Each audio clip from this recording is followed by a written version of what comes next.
Hi guys, and welcome back to City TV Live as we get ready to face Middlesbrough in the Premier League. Now, after that spectacular win against Barcelona, we'll certainly be looking to keep up the momentum in the final game before the international break.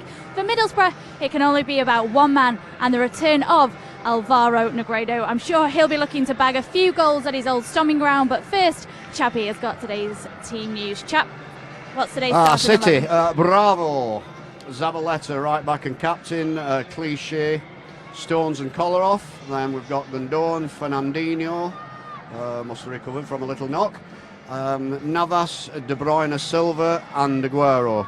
And on the bench, Willy Caballero, Vincent Kompany, Nolito, Sané, Maffeo, Iheanacho and Garcia.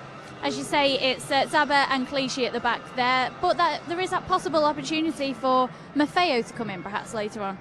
Possibly, yeah. I think he acquitted himself very well the last time he played. Very impressed with him. He's very competitive and looked pretty experienced for his young years. Also, similarly, Alish Garcia, who played very well in the game against Swansea. He did indeed. He didn't give the ball away at all, hardly, and he looked very mature and two great prospects, I would think. What do you think about today's starting 11? Has it surprised you? Would you have perhaps seen Fernandinho rested? A couple of the other players rested who've played a lot of games so far this season? Well, Sterling and Otamendi have been rested, obviously, before the international break. Not too much in this game because they have got 2 weeks now before the next Premier League game, so he'll want to win this game. It's always great to win a game, then you're off to internationals. You know, there's nothing worse than losing, then you've got to wait another 2 weeks before you actually play again. So, yeah, I mean, he's rested those two. I thought possibly Vincent might have had a start.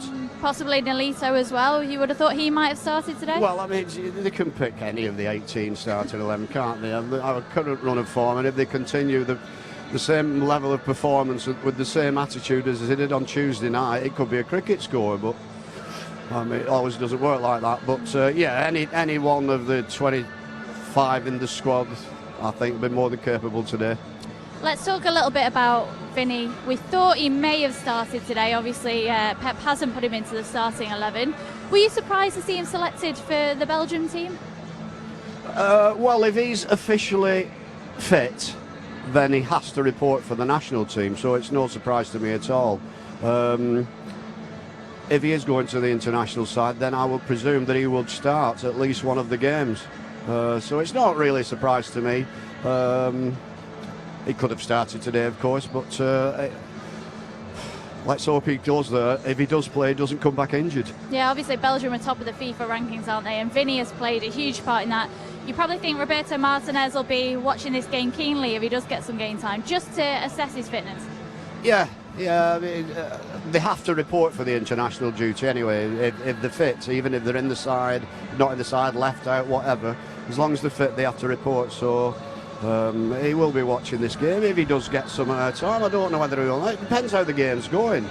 If we are comfortably in the lead and there's 25-30 minutes to go, he may introduce, if nobody's injured, he might introduce 3 substitutes. It just depends how the game's going, but we'll have to wait and see, of course, about that. I think as well for Belgium, they're missing Alderweireld, who's out injured as well, so Vinny is the obvious choice.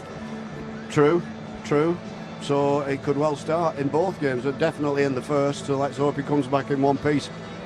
All right, we saw the players walking into the Etihad Stadium before. I've never seen them give so many high fives. Lots of fans stopping for autographs. They looked extremely confident, and of course, who wouldn't be after that result against Barcelona? They must be unbelievably buoyant after the game on Tuesday. And remarkable second half performance. Every one of them as individuals and as a team collectively, they were outstanding. The attitude was fantastic. The work rate, they put Barcelona under so much pressure. They destroyed the back people. But it was in general that everybody on the pitch was outstanding. It was a great performance and boosted the confidence no end. And then you look at this and they're playing Middlesbrough at home. It's like a different planet, isn't it? But that's the important thing now, is that they come into this game with that same attitude and that same determination and that same will to win and that same team ethic, working hard for each other. The individual brilliance will take care of itself. And I'm sure Aguero will get on the score sheet today for sure. That second half performance against Barcelona, is that one of the best City performances you've seen? It's certainly, I'd say, the best performance in Europe. You'd have to say so. I mean, they beat arguably the best team in the world. It was it's first time in 6 or 7 games we've ever beaten them. It was the level of performance, I think, especially in that last 10 minutes before half time, and obviously all the second half was just a remarkable performance. It completely dominated the game and looked miles the best team. And to outperform Barcelona, who you'd have to say are the best team in the world right now at the minute, how much do you think that would galvanise City and push them on now?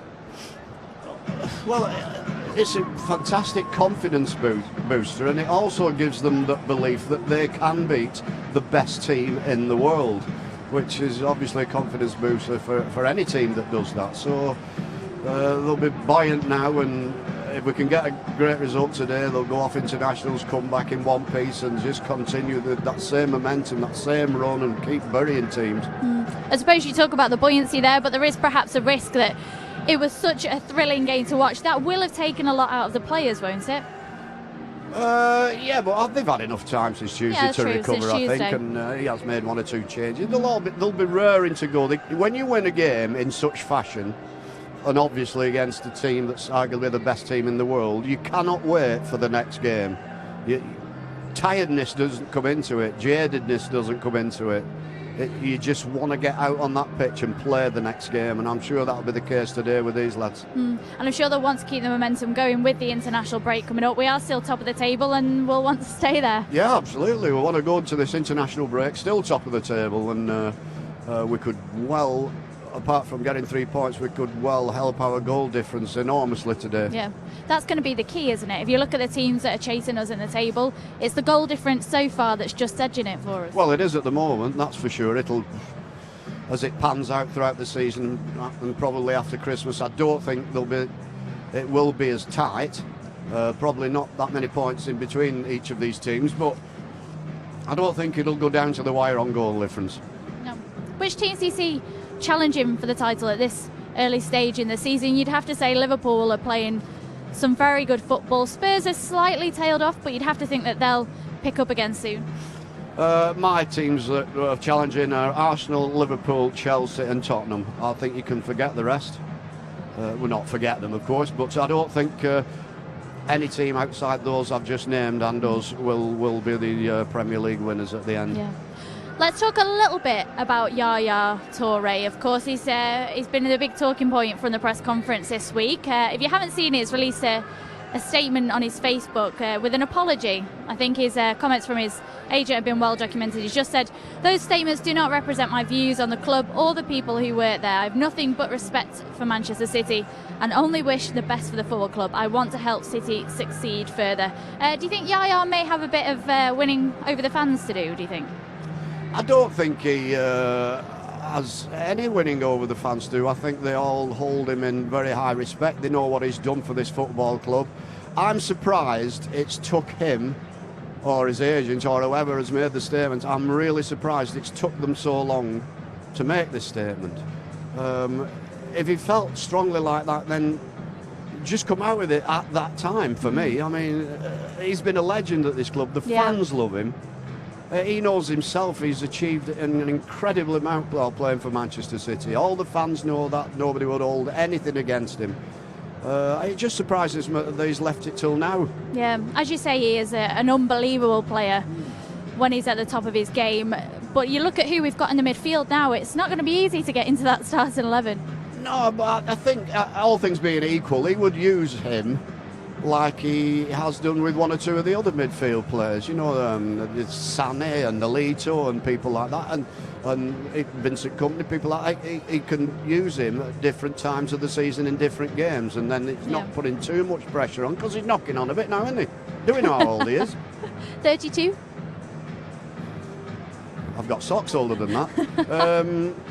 Yeah, it's. I don't think he hasn't got to prove anything to any of the fans at Manchester City, I don't think. And as I said, I just find it surprising that he's left it till now to make that kind of statement. All right, well, it's done and dusted, and he's he's made that apology. Middlesbrough, the beast is back. Negredo, he hasn't quite found his stride yet there, has he, at Middlesbrough? Well, Middlesbrough haven't been firing on also. They haven't. So I think 10 points from 10 games. They had a couple of early games where they did quite well, and I think they've won 1 out of the last 6. But Negredo was a phenomenal player for us until he injured his shoulder at Aston Villa, and then he seemed to go down. Confidence, just seemed to go, didn't it, after that injury? But up to that point, he was fantastic. And we've also got another ex-Manchester City player playing for them, Adam Clayton. There was a young boy here when I was doing the kit before who's had an exceptional career as well. You know, in Leeds and Sheffield Wednesday, I think, and 1 or 2 other clubs. But he's done very well at Middlesbrough, and not that he will do today, of course. I'm sure they'll be going out today thinking we're going to have to play at our best to compete.